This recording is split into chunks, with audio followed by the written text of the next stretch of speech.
Niko me nije slušao. A šta sad? Sad sam jači. Jači nego ikad. Bolji, snažniji.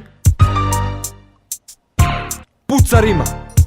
Prvi dođem, odem posle kada nikog nema. Ruka stalno piše stih, a jedna tema. Savest je krema, nema ljutnje, samo citat gari. Da znaju šta smo prošli, nismo stali.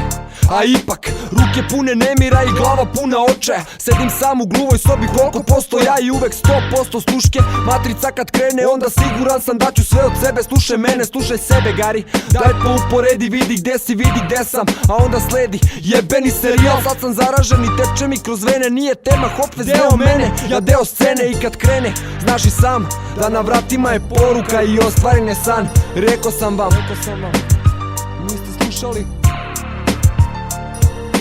Niko me nije slušao i moje reči patile se. Patnje su se vratile se, muke su isplatile se. Noć, nema spavanja, grad, ulice, tumaranja. I nikad vreme varanja i bez umaranja. Sam sam došao, sam i odlazim. Usput ću da pogazim sve što ne vrede, a ostale obilazim i pružam ruku, stvarno shvatam muku. Niste me slušali, sve zvaću vas na žurku.